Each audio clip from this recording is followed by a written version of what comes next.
ओम नमो भगवते वासुदेवाय।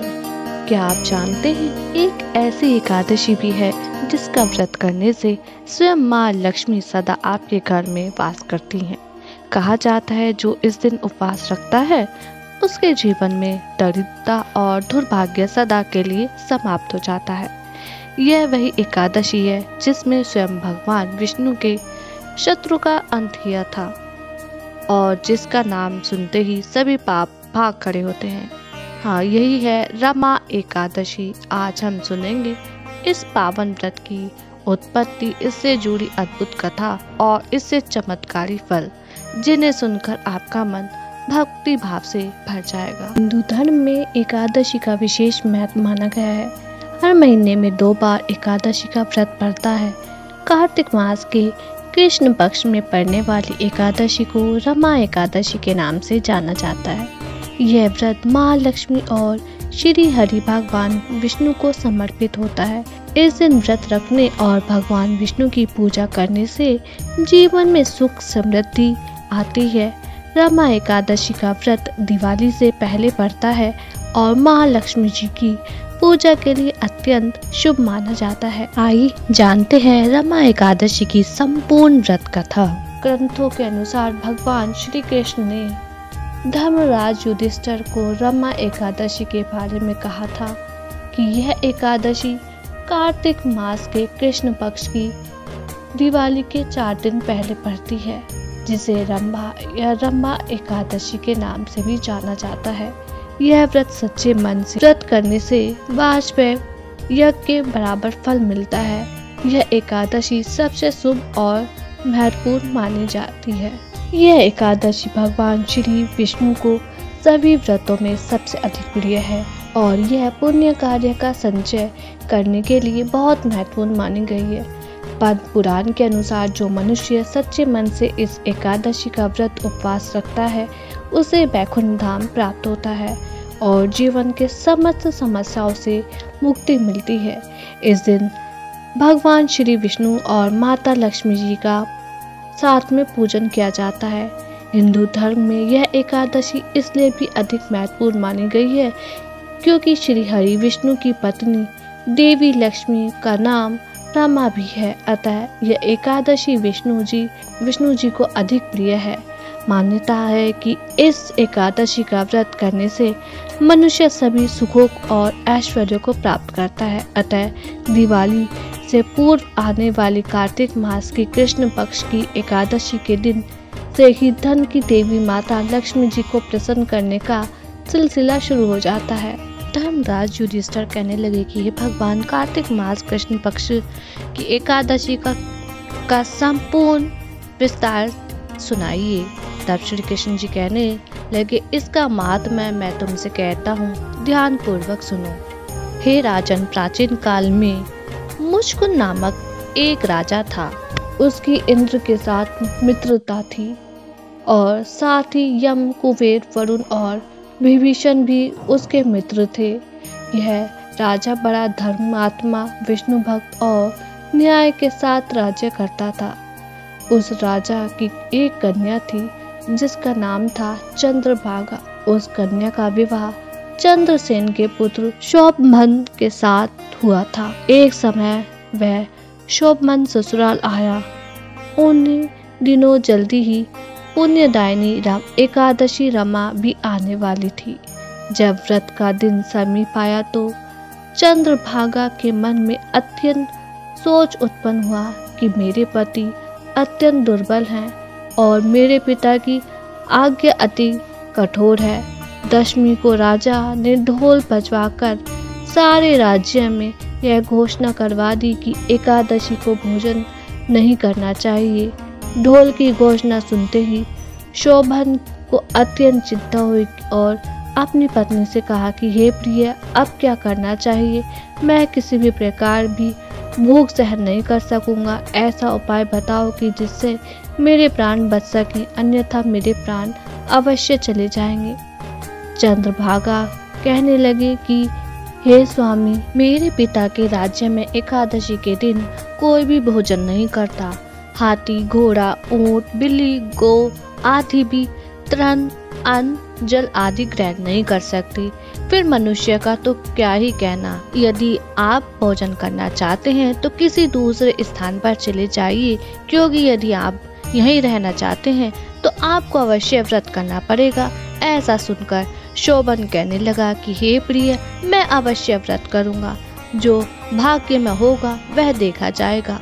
इस प्रकार विचार कर शोभन ने व्रत कर लिया और वह भूख व प्यास से अत्यंत पीड़ित होने लगा। जब सूर्य नारायण अस्त हो गए और रात्रि का जागरण का समय आया तो जो वैष्णवों का अत्यंत हर्ष देने वाला था, परंतु शोभन के लिए अत्यंत दुखदायी हुआ। प्रातः काल होते ही शोभन के प्राण निकल गए। तब राजा ने सुगंधित काष्ठ से उसका दाह संस्कार करवाया, परंतु चंद्रभागा ने अपने पिता की आज्ञा से अपने शरीर को दग्ध नहीं किया और शोभन की अंत्येष्टि क्रिया के बाद अपने पिता के घर में ही रहने लगी। रमा एकादशी के प्रभाव से शोभन को मंदराचल पर्वत पर धन धान्य से युक्त तथा शत्रु से रहित एक सुंदर देवपुर प्राप्त हुआ।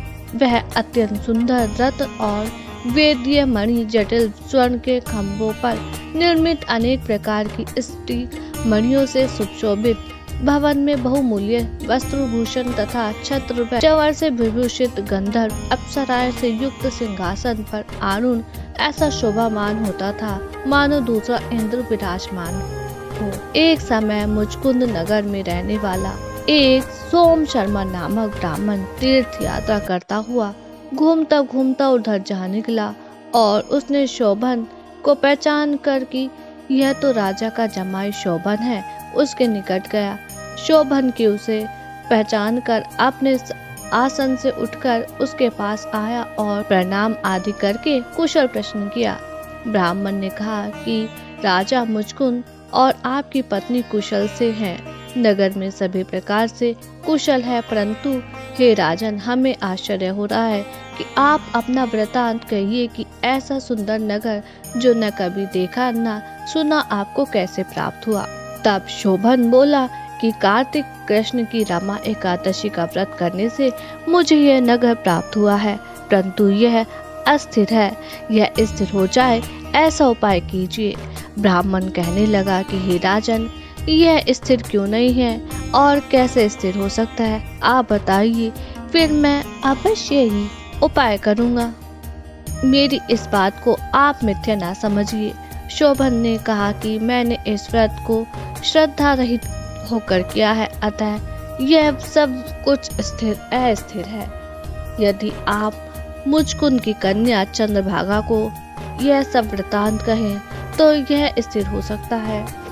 ऐसा सुनकर उस श्रेष्ठ ब्राह्मण ने अपने नगर लौटकर चंद्रभागा से सब वृतांत कह सुनाया। ब्राह्मण के वचन सुनकर चंद्रभागा बड़ी प्रसन्नता से ब्राह्मण से कहने लगी कि हे ब्राह्मण, ये सब बातें आपने प्रत्यक्ष देखी हैं या सपने में बात कर रहे हैं? ब्राह्मण कहने लगी कि हे पुत्री, मैंने महावन में तो तुम्हारे पति को प्रत्यक्ष रूप से देखा है, साथ ही किसी से विजय न हो ऐसा देवताओं के नगर में समान उनका नगर भी देखा है।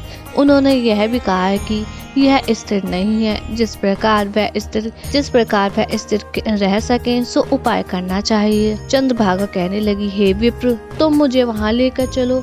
मुझे अपने पति के दर्शन की तीव्र लालसा है। मैं अपने किए हुए पुण्य से उस नगर को स्थिर बना दूंगी। आप ऐसा कार्य कीजिए जिससे उनका हमारा संयोग हो, क्योंकि वियोग को मिला देना महान पुण्य है। सोम शर्मा यह बात सुनकर चंद्रभागा को लेकर मंदराचल पर्वत के समीप वामदेव ऋषि के आश्रम में आ गया। वामदेव जी ने सारी बात सुनकर वेद मंत्रों के उच्चारण से चंद्रभागा को का अभिषेक कर दिया। तब ऋषि के मंत्र के प्रभाव से एकादशी के व्रत से चंद्रभागा का शरीर दिव्य हो गया और वह दिव्य गति को प्राप्त हुई। इसके बाद बड़ी प्रसन्नता के साथ अपने पति के निकट गई। अपनी प्रिय पत्नी को आते देखकर शोभन अति प्रसन्न हुआ और उससे बुलाकर अपनी बाईं तरफ बिठा लिया। चंद्रभागा कहने लगी कि हे प्राणनाथ, आप मेरे पुण्य को ग्रहण कीजिए। अपने पिता के घर जब मैं 8 वर्ष की थी तब से विधि पूर्वक एकादशी का व्रत को श्रद्धा पूर्वक करती आ रही हूँ। इस पुण्य के प्रताप से आपका यह नगर स्थिर हो जाएगा और समस्त कर्मों से युक्त होकर प्रलय के अंत तक रहेगा। इस प्रकार चंद्रभागा ने दिव्य आभूषणों और वस्त्रों से सुसज्जित होकर अपने पति के साथ आनंद पूर्वक रहने लगी। हे राजन, यह मैंने रमा एकादशी का महात्म्य कहा है। जो मनुष्य इस व्रत को करता है उनके ब्रह्म हत्या आदि समस्त पाप नष्ट हो जाते हैं। कृष्ण पक्ष और शुक्ल पक्ष दोनों की एकादशी समान है, इसमें कोई भेदभाव नहीं है, दोनों समान फल देती हैं। जो मनुष्य इस महात्म्य को पढ़ते अथवा सुनते हैं वे समस्त पापों से छुटकर विष्णु लोक को प्राप्त होते हैं।